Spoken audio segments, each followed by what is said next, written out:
Welcome to another episode of the AMP'D UP211 Podcast. Today we have an incredibly inspiring guest joining us, Caitlin Connor.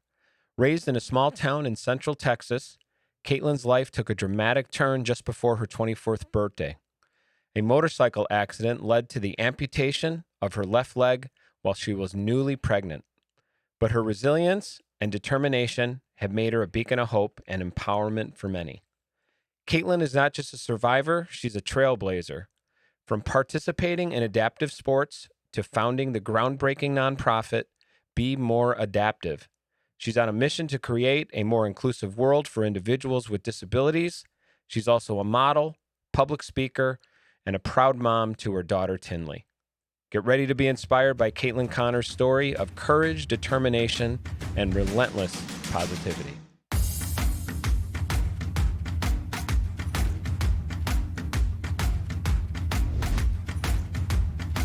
I want to welcome to the show, Caitlin Connor. How are you today? Hello. Thanks for having me. I am great. How about you?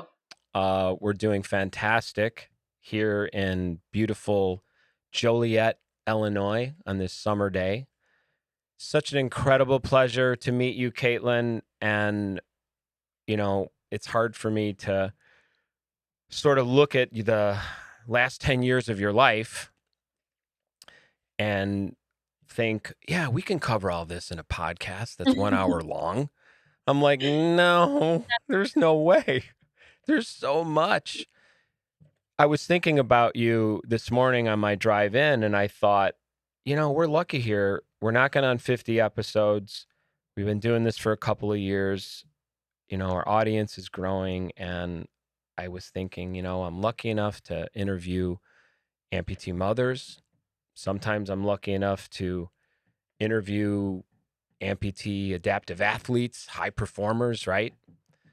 There are also sometimes, and I'm able to interview CEOs and founders of charities and doing amazing things in the advocacy space.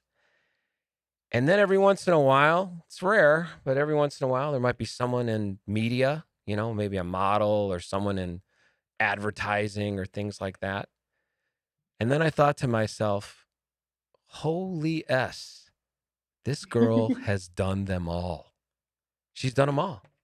She has I'm not done literally checked every single box. And I'm thinking, man, do I feel very, very small right now? yet. Oh, no. It's like, Rick, what have you done? Well, Small. No. So the Caitlin you're meeting today is very different from the Caitlin 10 years ago. I know. I A know that. very, I know that. And this is our first meeting, and I know that. Just by doing yeah, research on you. It's overwhelming. It really is. It's you're like, welcome. I tried to put it out there for you, so it's not as much work. But yeah. I guess that made more work. I'm sorry. No, actually not at all. And I've obviously, I'm trying to recall who introduced me to you as far as potential guest.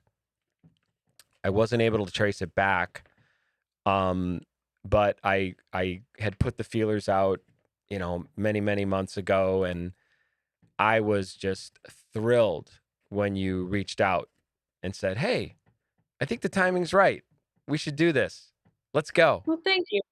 And Well, and you said this is that you're knocking on 50 episodes. Well, today is the anniversary of the 34th anniversary of the ADA.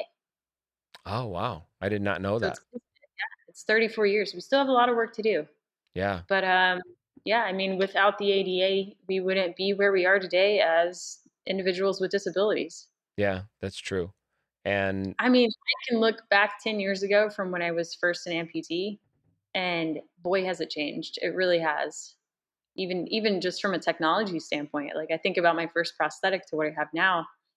And I mean, I'm working with Dr. Hugh Herr at Bionic Skins, and we're developing 3D printed custom liners, right? wow. To fit your limb so that you don't have the gapping and gaping that happens with regular liners, right? Yeah. And that was not the case when I was first an amputee. And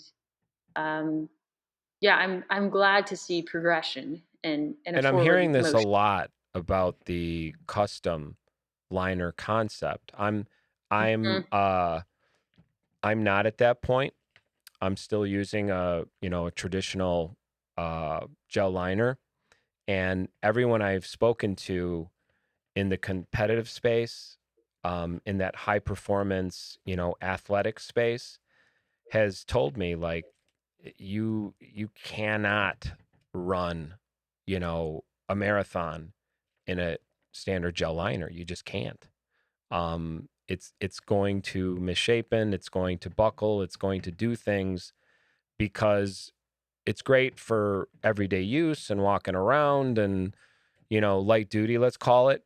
But once you start performing on that very high level, I've been told that it's almost like a must have because Yeah, I mean, it's really important to have something that's in sync with your body, right? Which is why you see so many people working to develop um, adjustable sockets, yeah, right? Because our bodies constantly change shape. yeah, Whether I just took a sip of tea, that's going to change my body volume, right? yeah, I can go have alcohol or have too much salt or go to the restroom and my body volume will change, right? That's not counting people with lymphedema or diabetes or things that yeah, also take in factors. And as a woman, nobody talks about this to women, by the way, as patients. So any women listening, I have just now, I'm 34, and it took me like 2 years ago, like it took me 8 years to realize this, that when I'm about to go into a cycle as a woman, your body fluctuates, right? Like sure, it really fluctuates with hormones. And as an amputee, it didn't really hit me that, oh, why is my leg fitting at one point but not the other, but I'm the exact same weight, right? yeah, But it's you have the difference between muscle weight, you have fat weight, and you have water weight, right? And they're all different, and they take different shapes and forms right, on your body, and they're all very natural, right? So I mean, people will try to tell you, oh, to lose weight, but sometimes that weight can be something like water, which you really need water to be a healthy individual. Your body is made mostly of water, and more than 70% of at least the US population is chronically dehydrated. I'm part of that percentage. And as a woman who goes through a cycle and your body fluctuates, right? You're retaining like 6 pounds of water depending on your body, but then you're dehydrated, right? And so your body's all out of whack, and it really translates to the prosthetic and how it fits and why it is or is not fitting. And then I'll go out of a cycle because I'm still chronically dehydrated. I cannot physically remember to drink water. My brain doesn't remember until it's far too late. yeah, And some of that's ADHD, and some of that's doing way too much. Like I'm way too busy, and I kind of put myself in danger doing that. So when I go out of a cycle and I lose that water weight that's being retained, then I'm so far atrophied in my socket that I'm bottoming out. And it has nothing to do with socket shape at that point. It's just me not having control over my own body. But that's very normal and common, but people don't talk about it enough. yeah. No, that's very true, and it's such a important topic to cover for females, especially because if there's anything a partner of mine has ever complained about, she'll say, I'm retaining water or I'm losing water or, I feel bloated or, there's this sort of like constant value, kind of balance that you're trying to Hmm. maintain. And it's a battle sometimes. And you're right. It can very often have nothing to do with simply, they're in that cycle of change every month and Hmm. they're experiencing those things. So, no, incredibly important and definitely not something that we talk about enough in this particular space. Um, Going back to what you were mentioning about liners, prosthetics, things like that. Hmm. Currently, for yourself, given your schedule, and I've seen plenty of images of you online and you employ many different forms of prosthetic. Hmm. And sometimes I wonder, okay, is that just for the photo? Is that actually a functioning piece that you're wearing? Obviously, when I see you competing, I see you running, doing things that are active, of course, that's, you know, a running blade, or that's, you know, a single strut socket, or, you know, something of that nature. But there's often times where I'll see you in, let's say, you know, a modeling kind of space, and I think, okay, Mhm. that's completely different than anything I've seen before. So, give me some insight into the spectrum of devices that you've seen and experienced, and, you know, some of your faves, some of your things where you're like, no way, I could never live in that kind of perspective. Yeah, and that's a great question because I do have several legs at this point, 10 years in, and they all function in different ways. And until, I mean, we do have now the ability to have where you can switch out feet, right? You have the, I don't have the right terminology, but kind of the coupler where you can switch out devices to the same socket, right? Yeah, I'm not a I don't, prosthetist, so I don't know either. yeah, somebody out there knows it. You know, Yes. you get a Jeff Waldmoller on there and he'll tell you exactly what it is. But so I know that exists, but that's not how my setup is, and it's very hard as an established amputee to change into that system, right? Because it costs so much, you know, and then fighting your insurance and getting your doctors on the same page, everything, right? Because for me, I've got like 7 legs, so it's not just changing to one new socket and then switching out the legs. Some of the legs are posterior mounted, right? Hmm. And those cannot be adjusted. Those are actually my favorite personally.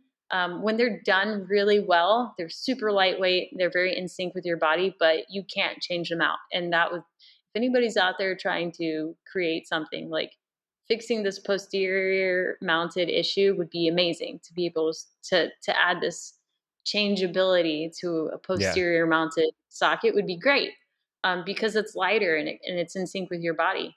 Yeah. um, I I am so picky about the weight of my prosthesis now.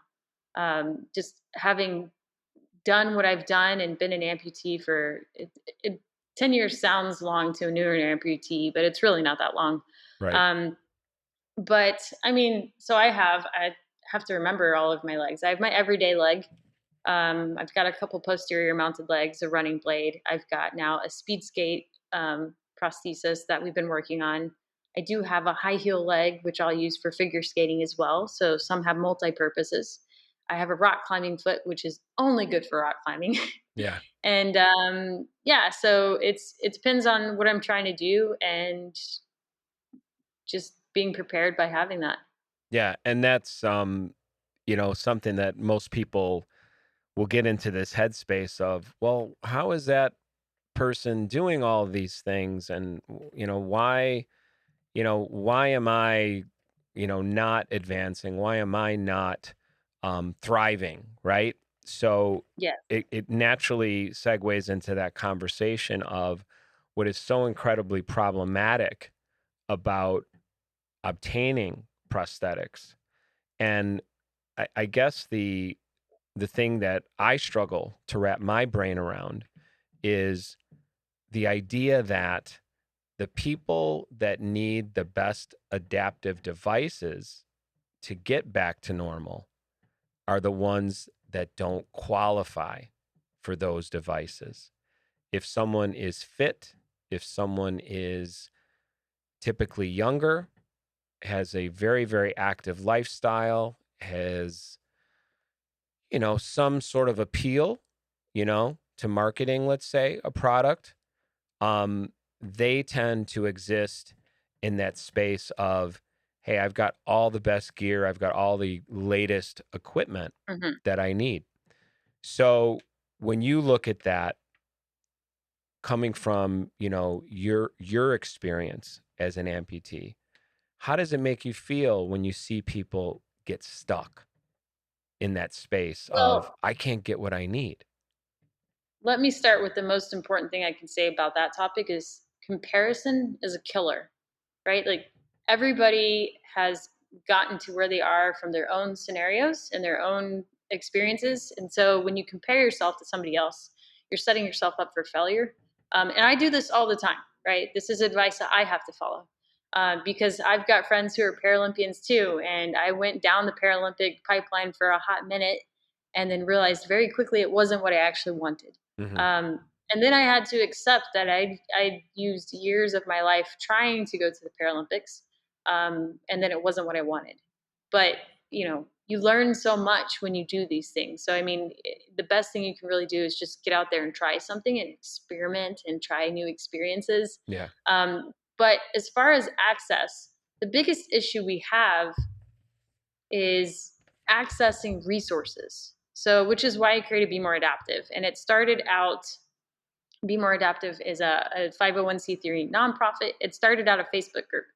Facebook group still exists today, but we're actually working on building our own platform that's actually accessible because Facebook's not very accessible. We can cut out those ums. Yeah. that's Brian. that's a Brian note. Yeah. Put a marker Okay. right there. Cut out the ums.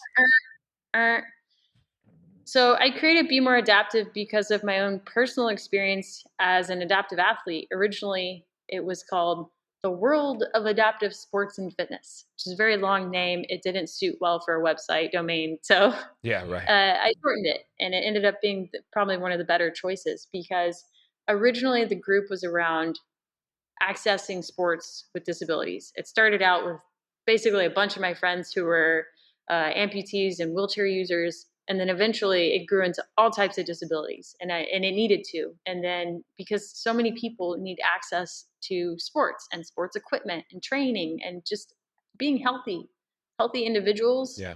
in a land where our insurance does not encourage us to be healthy. Right. We don't get benefits for being healthy people in the United States, and that's just the truth. We're not set up for success. Right. So what we do have, though, are a lot of nonprofits and some for-profits who are in our favor that can do things like provide grants to sporting equipment, training, things like prosthesis and wheelchairs. But we generally, as end users, don't know how to find them. Because what happens, we go out to the world of Google or wherever you search, and you're searching with absolutely everything else on the web, right? And you may not know how to search. You may not have the ability to search, and you may not have time to search. And that's exactly why Be More Adaptive became more than sports. We realized it needed to be more than sports topics. It's all life topics. So everything from hospital facilities to clothing, adaptive clothing lines, to our podcasts. We want to know where to go find our support groups and our podcasts and hear these real life stories, right? But we need one place to do it, and that's what Be More Adaptive is working on right now. So to break it down right to the basics, it's a resource tool. It's a platform that you're building out that you'll be able to get resources, get connections, referrals, good information, solid information, no matter what your disability, correct? Correct. You'll be able to put in your location anywhere in the world, your disability or disabilities plural, and the type or types plural of resources you're searching for and populate real results. And what that does is it tells us where these resources exist currently and where they don't exist. So that will help alleviate things like, say, we'll use Houston for an example, right? We have a lot of nonprofits in the sporting arena, right? So say you have one nonprofit that creates an adaptive sports club for amputees, and you have one right down the street that also does a very similar program. Now, what we're trying to do is also put this back into the end user's hand, a little bit of power of choice, right? Because not every personality is going to fit every nonprofit.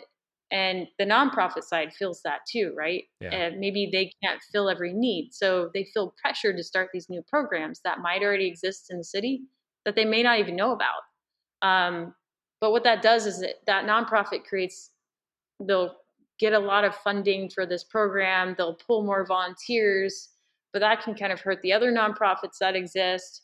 But then that nonprofit that's creating a new program might be pulling more funding and volunteers from other programs it already offers, which could harm that nonprofit, right? So for the end user, it gets really confusing. We want to know where to go, but we also want to know what past experiences have been. And Be More Adaptive's goal is not to, we'd like to have a rating system as well that people can input their experiences, but not not to make it to where we want for-profits, nonprofits to disappear because there was a bad experience. We would want to connect them with consultants and give them that live advice Yeah. and say, here, act on this. Because if that resource doesn't exist, then whatever personalities that would have worked with it are now stuck with another resource that they aren't compatible with. So the whole point is about balance. And you're live, right? The platform's not live. So right now, our most live resource is the Facebook group, where everybody Got it. can go in and say, hey, this is what I'm looking for, and members in the group can help out. Okay.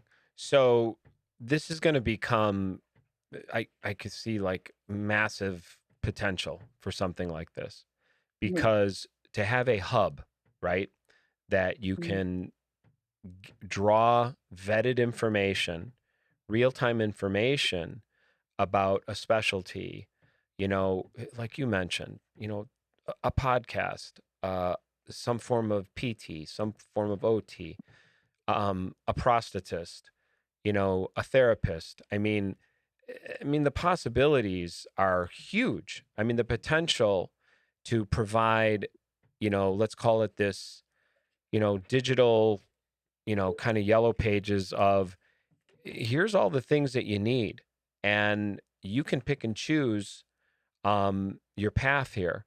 And we're just providing really, really good resources for people that are struggling in a particular space, right? Because we all get stuck, kind of what we were mentioning before. What's that? And so yeah, the thing that I would find is some of these kind of directories do exist. So there are, say, directories for amputees. So you can go to the Amputee Coalition and find a directory of resources, right? Yeah. You can find the same for cancer societies and Down syndrome and everything, but there's not one place doing that for all disabilities. Yes. And so that's what we're looking to do, is have one place, because a lot about disability is intersectional. And as somebody with a disability, with multiple disabilities, I don't want to have to go to multiple places to find the resources I need. Well, and pressing into the name, be more adaptive. I mean, Mm. that kind of encapsulates what your mission statement is, which Mm. is, I always used to say, I realized how to get out of my comfort zone and create forward movement when I started to really receive and absorb the idea of adaptation. This is Mm. all about adaptation. Life goes on. I mean, it's different. It looks different. It might feel different, but it's the adaptation piece that is the catalyst for that forward movement. And if you have the resources that you need, right, to receive that and do well with it, you are going to make incredible gains and move forward in your journey. And I think it's a wonderful concept. And I, very much would encourage anyone in our audience to get out there and, seek you out, especially if there's help that you're looking for. I'm assuming you need volunteers. You need, I don't know if you need tech people. I don't know, what that scaling looks like from a business perspective. Um, do you have a domain at this point? Is it .org?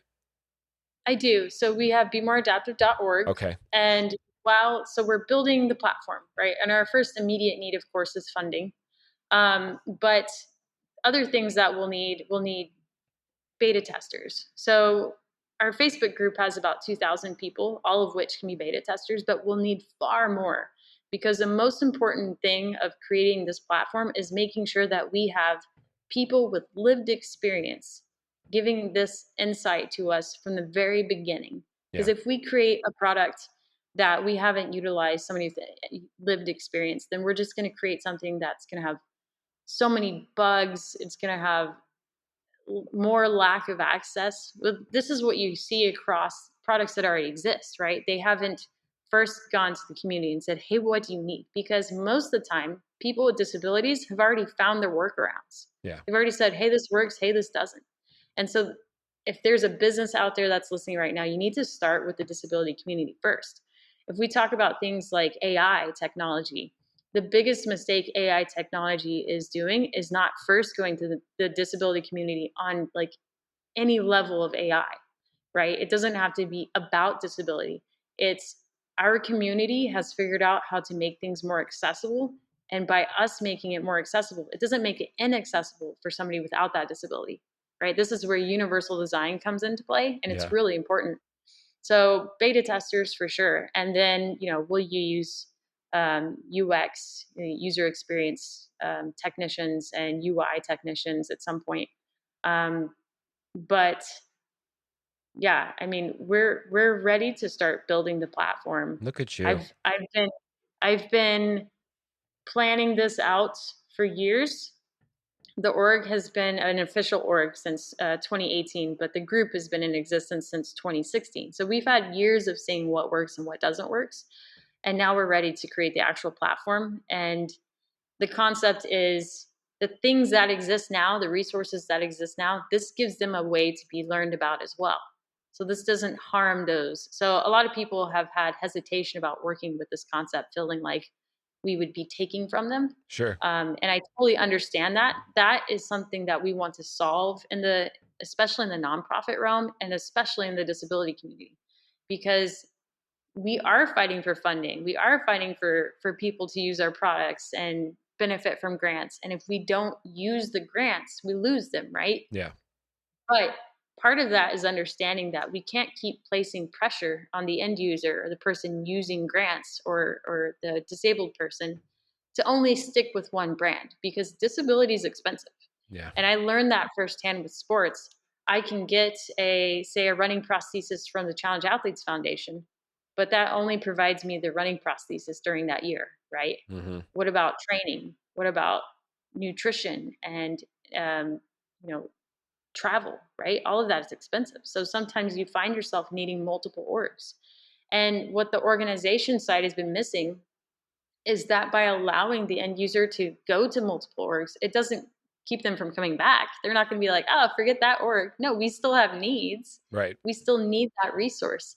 But what it does do is it allows each of these orgs to expand their existence to more people. And it ends up helping the org side, the for-profit side, and the end user side. And that's our main goal, is really creating this kind of recycle symbol of give and take, right? The balance that needs to happen in our organizations and our community as a whole. Well, it's brilliant stuff, and I would recommend everyone that's listening to check it out, get behind something like this, and let's see this materialize so the community can benefit from it. Um, I want to rewind a little bit.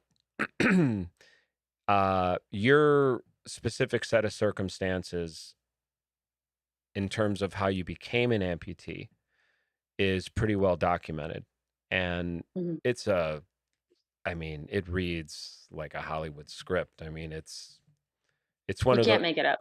yeah, it's so compelling. It's so extraordinary.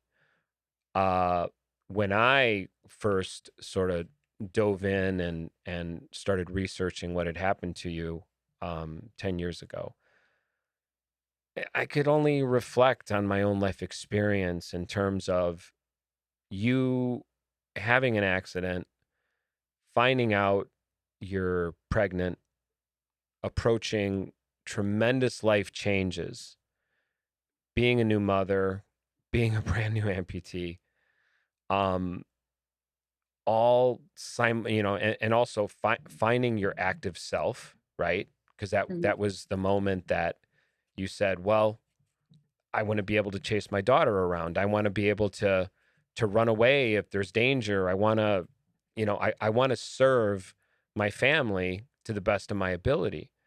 So the resilience and strength that it takes to become an amputee, singular, is incredibly difficult, Mhm. let alone being pregnant, a new mother, and now I'm going to take on adaptive sports as sort of like a mission, um, to not just better myself, but push my limits, right? And Mhm. all of that is just, I mean, it's phenomenal stuff. And was there ever like a WTF moment? Like, wow, like how did all this happen? All the time. Yeah. I still have. I mean, I still, especially because I've had to come to terms with my personality and the way I am as a human being. I am a chameleon. I can blend in when I need to and stand out when I want, right? So you can stick me in any situation and I'll be able to survive that situation unless it's a math test, then I'm screwed. But the whole part of that meant I had to accept the failures that come with doing too much, right? The I'm proud to say in this podcast, I literally just finished my bachelor's degree Yeah. after a nice 12-year break, because just before the accident, I decided to get married and kind of left off my schooling, and then everything else happened. And then I got to a point where my income was so low because I had lost a job, I'd moved, my marriage had failed. I had so much happen, and I was literally having to start from scratch in a very expensive reality. Yeah. Disability is not cheap. And then you add motherhood and the cost of being your own daycare system and the time that it takes to be home all the time while your partner's working, right? And my ex and I co-parent. Okay, so we've built up our relationship. We're friends again. Don't worry. This is not to be mean to my ex or anything. He's a great person, and a great father. But during our marriage, we both had so much trauma because he was in the accident with me. My mom had gotten cancer. His mom had gotten cancer. I just lost my brother right before the accident. And 3 days after that, he'd lost one of his best friends. Mm. So we had all this trauma aside from what we'd physically had happen Surrounded to by us, right? loss. Absolutely. And, it hit the fan. We'll say it that way. And when that happens and you don't have a good foundation for a relationship and you don't have your family around you because they're also falling apart and you haven't been taught how to do things like take care of yourself or seek out mental health care, right? Then things fall apart. And so for me, it was constantly searching. What do I do next? What do I do next? And that's kind of what became where I am now. I wanted to see what I could do, and a lot of that came with failure. Um, and with that failure came so many lessons. And that's why I'm where I am today. I had to fail and fell forward. It's a kind of a cliche saying at this point, but it's so true. I wouldn't be where I'm at if I hadn't decided to go forward with things that I was unsure about. Yeah. And I'm in a fortunate position in my work life that I train a lot of people and mentor a lot of people.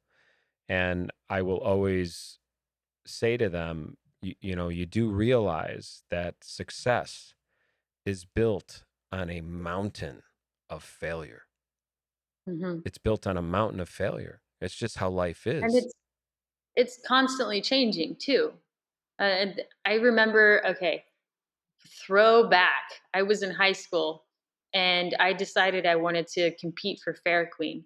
And no, it wasn't because I actually wanted to be Fair Queen. It's because I wanted to prove the system was rigged. And it was. Whoever basically sold the most tickets won. But I got asked a question, and that question was, what is your idea of success? And even though I had no real life experience at that time, it was a great answer. And sometimes as an adult, I have to go back to that. And it was something along the lines of success is being able to go through life and achieve happiness. Mm. And that can be so many things, right? And it can always change, right? The things that make us happy 10 years ago aren't necessarily the things that make us happy now. And it shouldn't be that way. If we aren't learning, we aren't growing. And if we're not growing, what are we doing? Right. And so for me, I had to learn that what I said as a teenager was really true. Yeah. It sounded good, but then I actually realized it was true. Yeah. And then, then you grow up and and you look back at some of those things that we say as kids, and you're like, wait, there was really something to it. The simplicity Mm-hmm. of the things that we say in our youth can still be applied in adulthood. And sometimes we forget that. Like, my kid is 9 now. So she obviously survived the accident. She's in a STEM camp right now. And she is a lot like my personality. She likes to do all kinds of things and go places, and she can talk to a wall just like I can. But for me to be successful as a parent for her, so that she can grow up and be a successful adult, I have to talk to my failures about it, about all of my failures with her.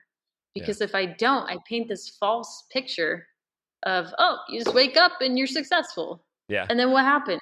You get into adulthood and you realize that's all bull.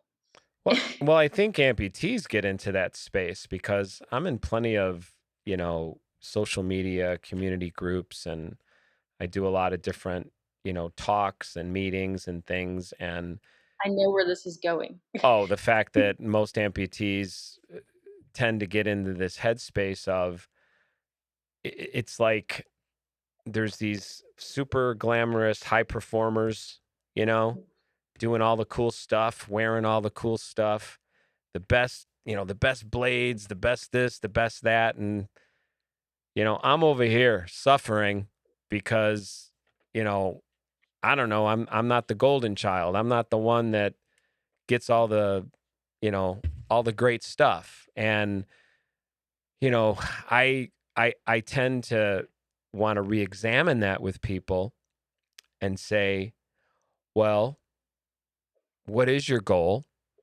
And have you ever had an opportunity or a curiosity about how someone you sort of view as like the pinnacle of success as an amputee?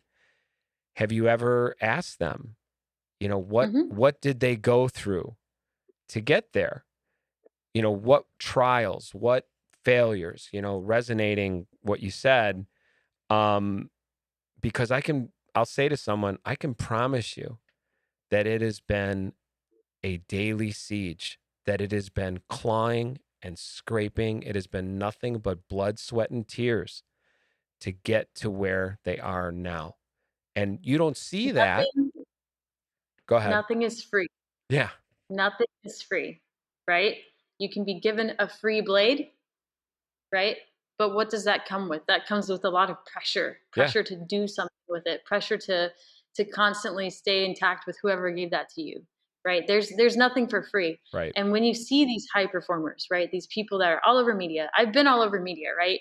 And I try, I don't do it enough. I try to in social media.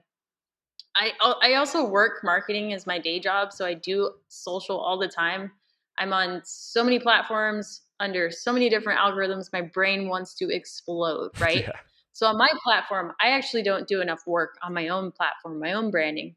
But I try to, when I'm in social media, to talk about these failures and to share things that are really deep Yeah. and hard to talk about. And I do it not for just the population, but also for myself, because especially Instagram specifically, it's like a photo album, right?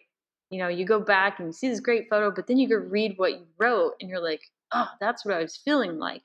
But that only works if you're authentic, right? It doesn't work if you're doing something that's trending. It doesn't, you go back to that as somebody who's a creator and you look at things that you did to create purely because they were trending, Yeah. and you lose who you are when you do that. Mm-hmm. And people who do that to themselves, I've been guilty of this, will come back and say, who am I? What is my purpose in life? And um, it's exactly why I've thought about writing a book for many years. And I'm finally to the point where I know what I want the book to be called. I just have to put all the words in the book, but it's the saying that I use, that my adversity led to my purpose, right? Yeah. I wouldn't be where I am today if I hadn't gone through so much. And I don't think I'm done going through pain. It would be completely unrealistic. Most people look at suffering, at loss as, oh, why me? Somebody else, the grass is greener, right? Somebody else, they're so high. But the thing is, there's actually a complete fairness in loss. Life is 100% good and bad, and it's not like this perfect divvied up portion to anybody, right? If something bad happens to me, I'm like, well, I got that out of the way. I don't have to think about it, right? And it helps me to process it. But I try to also do the same thing when good things happen. Oh, that was great. But that means there's some sort of balance coming later in my life.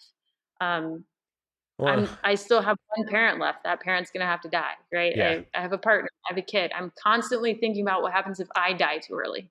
Well, That's I just the want to reality. talk about the loss piece, because for those who don't know, Caitlin was T-boned on a motorcycle by someone who was texting while driving, Mm. or swiping, or who knows what they were doing specifically. Um, I struggle with this because when I see people, just in my everyday, I spend a lot of time in the car. When I see people in my everyday life and they are even looking at a screen, I'm not even talking about tapping it. If they're looking at a screen while they're driving, even if they are at a light and it's red, I will honk at them. Mm-hmm. And I will say, Do it. I will honk. And I don't lay on the horn. I'm just like, deet.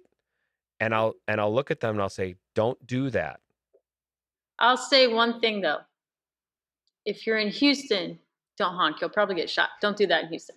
But it's, I don't know why we're not a honking city. We just aren't a honking city. But no, That's and interesting. In look, the Midwest, everyone's like, beep, beep, beep. yeah, and no, you go to LA, you go to New York, you go to Chicago, like everybody's gonna honk on the horn, like if you're not paying attention. In Houston, people will sit at the light and they're distracted. And I'm like, nah, I'm gonna honk. Like it's gonna be fine. But But you carry that I around. I mean, your entire life was, and I'm guilty of texting while driving. you mean, So look at this. you mean So, no, beforehand. both before and after. Wow. No. So That's and it's a because big reveal. That's a big it admission. is, it is. And this is not something I'm endorsing. Let me state that. So I think I text more after the accident than before, Mm, because after the accident I got into social media, got it. and that was my work, and I started doing so much on every platform that my phone is always going off. So if anyone ever reaches out to me and I haven't answered back, I think this happened to you, Rick.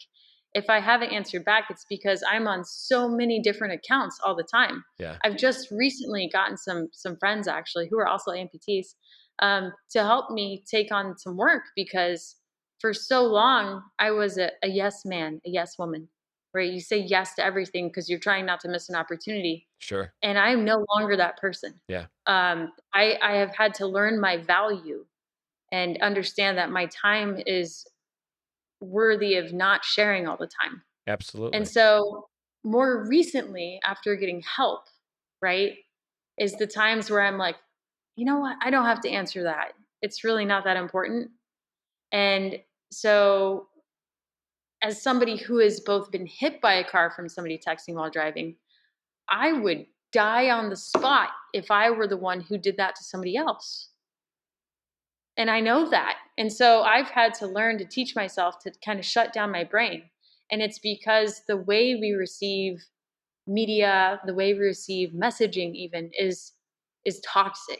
Yeah. And I believe that the day that the US, that CNN started 24-hour news, was really kind of the start of the cycle where we expect everything so immediately. Yeah. So for me, I've had to go into my own self-reflection, my own therapy, my own researching of everything else, to really understand that it's not as important as we feel like it is, no matter how important everybody else makes us think it is. Yeah. Right. So, for instance, presidential election, we won't go into any belief system, right? We don't need to go into a belief system to understand that, yes, it's extremely important. However, is it something we have to talk about each second of the day? Or can we stop and get away from somebody else's content, somebody else's thoughts, and we can go and do our own research and reflect our own thoughts, so that we as human beings can be more educated, on the things that we believe, and not just the way we believe them, the root of why that belief is there. Yeah. Right? Going all the way back into ourselves and saying, why do I feel this way?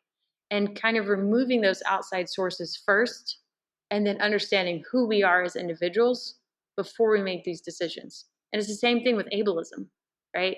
Yeah, ableism. There's internal ableism, there's external ableism, there's cultural bias, right? These things that tell us, oh, I'm not disabled though. Even though I have a disability, I'm not disabled. Yeah. Right? But I've been doing so much research, and I'm not done doing research, but now I plan to prove that we're actually all disabled.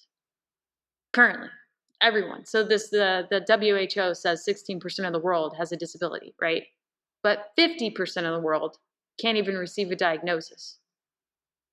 So if you consider that immediately, just those two numbers, do you think that percentage of disabilities can be accurate, right? But then also, if I go search, okay, what percentage of the world has a disability? 16%.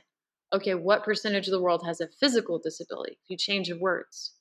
And then what percent of the world has a mental disability? Yeah. And then intellectual and cognitive, right? You change those keywords.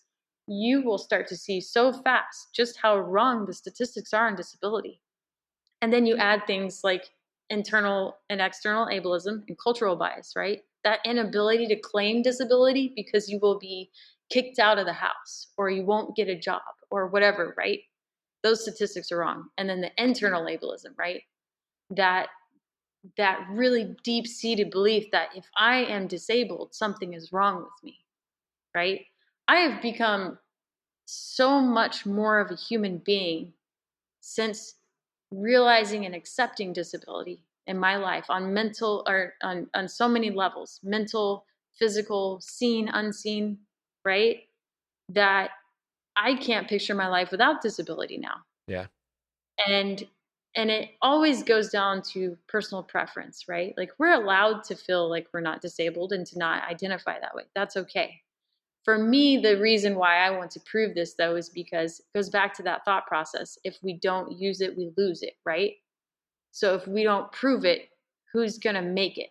If we don't prove that we need access, who's going to make the world more accessible, right? It goes down to parking vouchers, right? Accessibility tags. I've had so many people who are amputees come up to me and they say, well, I'm an arm amputee. Therefore, I don't feel like I should have this disability parking pass. However, how many arm amputees, raise your nubs out there, if you are an arm amputee and you go grocery shopping and you have to carry all your groceries up the apartment or wherever, right? And you get an overuse injury from the way you're having to compensate from something. Yeah. Or I can't tell you how many times I've had a foot loosen. I've Loctited since then. A foot loosen mid-shopping in a store. I've got nothing wrong with the limb at the time, but the equipment's not always going to work, right? Yeah. And if I weren't parked in an accessible spot near the entrance, I wouldn't have gotten to the Allen key that's in my car, right? Right. So then it's down to policy, right? So like here in Houston, I can't remember the actual percentage of people they say have physical disabilities. I think it's 20%. I could be wrong. But you're supposed to have, oh, I'm sorry, for building for parking lots, right? You're supposed to have 20% of your parking is supposed to be ADA accessible, right? But I think it's like 25% of the population has a physical disability, just a physical. That's not even mental disabilities or sensory or anything like that, Yeah, right? that doesn't line And up. so of the 20 parking spots, they only give you 2 accessible spots when it's actually supposed to be 5. Right. So when you have individuals that aren't claiming these accessibility tags, it actually harms the community as a whole, because now they're like, well, nobody's getting it, right? Yeah, we've looked And at the so numbers. We don't need to do it. yeah, so that's their way of arguing, oh, we don't need this. Nobody's using it, right? So that's why people need to use it. And the other part is, you don't always have to use it. If you have the tag, it's there if you need it, right? But if you have an injury occur, then you already have your tag. You don't have to wait to go into an office to get it. You don't have to feel the guilt of, oh, I'm more disabled today, right? Yeah. You can literally just access life.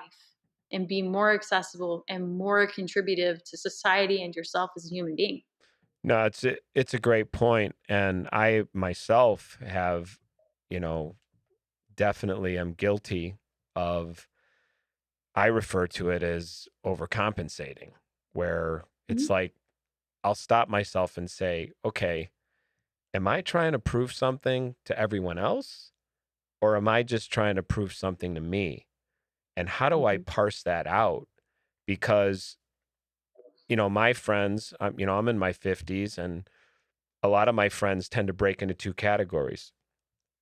One is they're fit, they take care of themselves, they're concerned, about their general health. And you swing the pendulum way over, people have literally like thrown in the towel, 60, 70 pounds overweight. They do not exercise, never go to the doctor. I'm a man, I'll go when something breaks, that kind of attitude. And and very often, you know, friends will say to me, like, you're in the best shape I've ever seen you in. Um, what's that all about? And then I reflect on that and I say, yeah, like, what is all that about? I mean, I knew pretty early on if I was going to make being an amputee work, let's say, if it was going to function for me on a daily basis, all the research I had done, everyone I had spoken to was like, up your game, because it's going to be harder to walk in a prosthesis. And there was no talk about running. It was just, it's going to be harder to walk. It's going to be harder to stay mobile.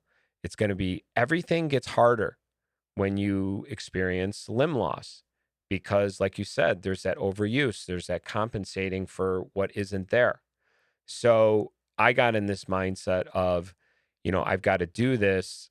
I've got to change myself. I have to develop a more active lifestyle so that I can do all the things that I enjoy. But there are Mhm. moments where I see myself going back to echo what you said about being the yes man or the yes woman. And I'm like, I'll do anything.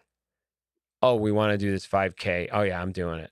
Oh, yeah, we want to do this 35-mile bike ride. Oh, yeah, I'm doing it, you know, and not even thinking about the consequences of that. How well will I feel at work on Monday morning?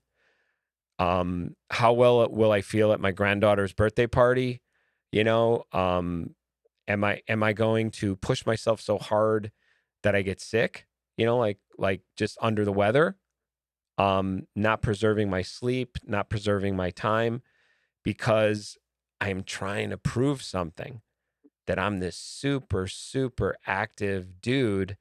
And then I have to stop myself and say, okay, what are you doing this for?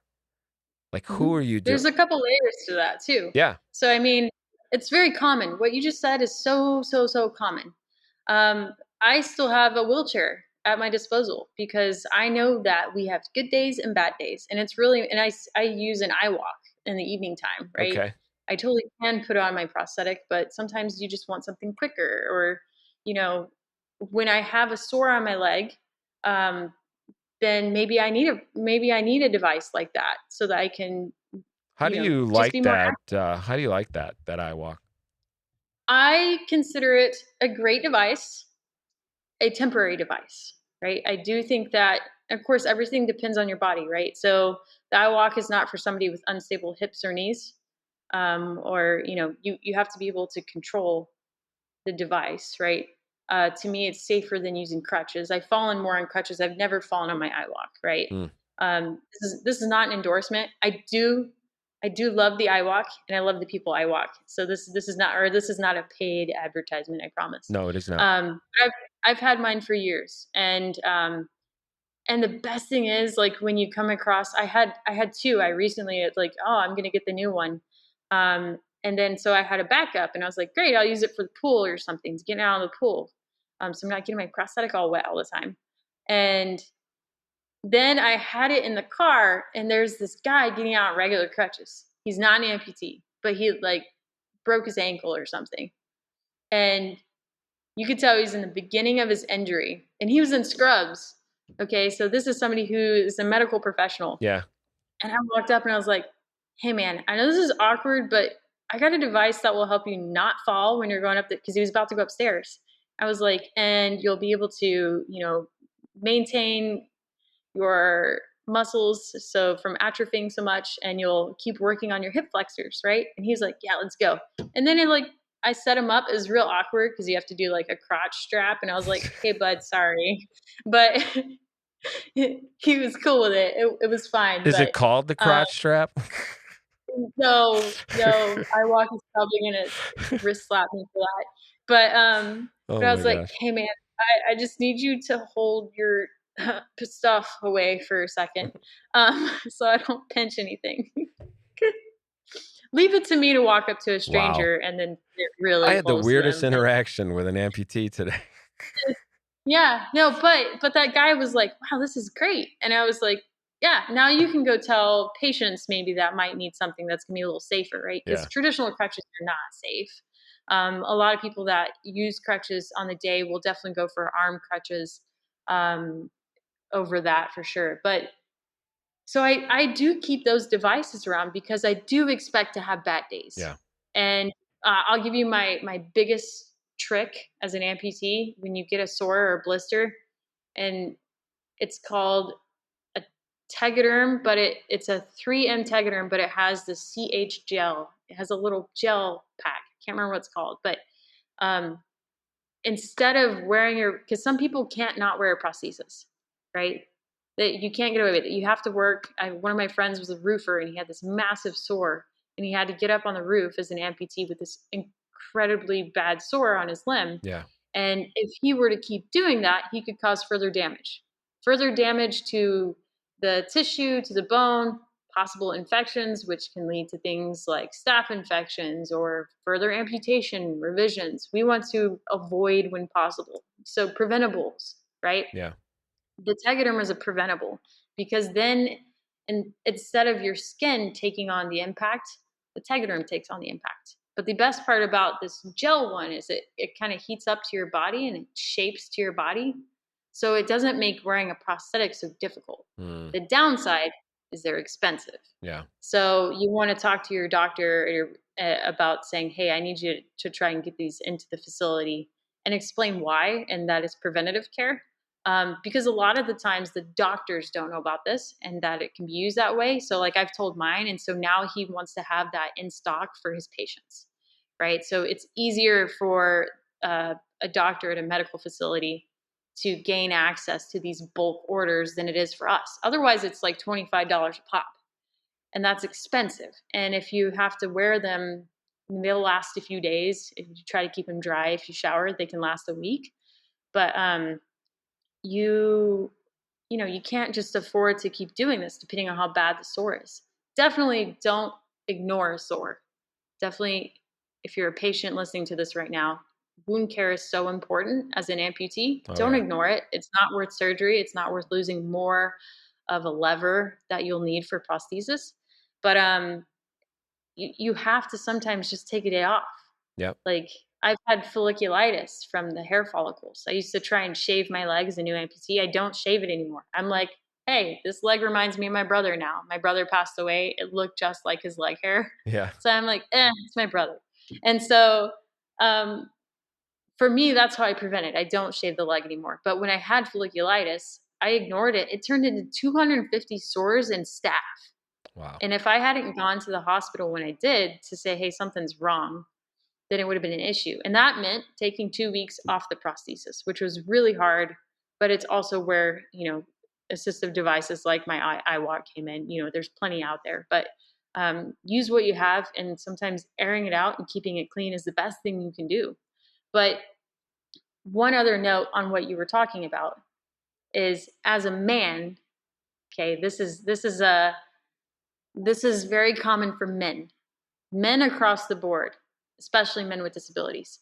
As a man in our society, because of the way patriarchy and everything works, it often places so much pressure on the man, right? Pressure on the man to be the bread maker, the job holder, the one who has to come up with the best money in the family, whatever, right? And this is where real feminism comes in, right? Not feminism that's like just going out and attacking man. I mean, real feminism is equality. Real feminism is understanding that men need a break too, but by doing that, you have to let women take some of those roles, right? And so as a man, it's so common for me to look across my male amputee friends and see them constantly push through things that they just need a break on. They need a mental break, they need a physical break. Whether they have a counterpart with them or not is not the point. It's literally the man having to learn self-care and mental health care, and why it's so important as a man to understand that you can't do everything, right? And it's so that's why you have women like me who are like, let me do something. I can do this. I can run a company. I can run this race. That's right. I can help do scientific research to make prosthetics better. Okay, so that men can also have a break, because when you empower women, you help men also take back some of their life and find who they are. Yeah. Because it goes back to purpose. A lot of men who have this thought process of, I have to be the best, I have to do the hardest, I can't take a day off, is somebody who doesn't understand themselves and their purpose yet, that they have to understand they are important enough to take a break. Well, They're important enough to seek help. It's very good advice to all of the men out there, that, we can lean on women. They're incredibly strong, incredibly resilient. You are certainly a very fine example of that, given your life experience, what you've been through. Um, I feel like today we just scratched the surface. There's so much, like I mentioned at the beginning of this episode, to cover. And, I'm hoping at some point we can have you back and maybe get some updates on, be more adaptive and see how that's all coming together. Of course, I recently joined that Facebook group, and I very much, will be following and supporting in any way that I can. Uh, your light, Caitlin, is incredibly bright. I appreciate you coming on, spending the time, giving our audience a little more personal kind of lens to look through with what you're doing and, everything that you've been through. And your resiliency is so inspiring to me and the entire community. And I wish you so much luck with all your endeavors moving forward. My name is Rick Bontkowski. This is the AMP'D UP211 Podcast, and I want to wish everyone health and happiness. Caitlin, thank you. I'll see you next time. Thank you for having me. Got it.